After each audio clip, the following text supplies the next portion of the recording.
Siri ambayo wengi hawaijui. Njia rahisi ya kupunguza unene bila kujitesa.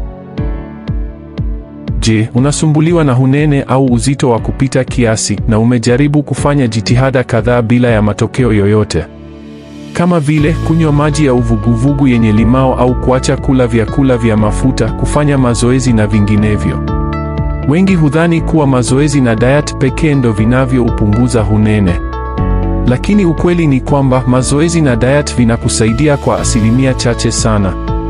Wakati mazoezi tu pekee yanachangia kwa asilimia 10 mpaka 15 tu kwa kuimarisha mwili na kuufanya kuwa mkakamavu. Lakini siri hii sio wengi wanaoifahamu, inayopunguza unene au uzito kwa haraka zaidi. Kiasi kwamba ndani ya wiki ya kwanza tu unaweza kupata matokeo mazuri kwa haraka bila ya kujitesa kwa kutumia njia nyinginezo ambazo nyingine zinazoweza kukuletea madhara, ikiwemo kutumia madawa yenye kemikali.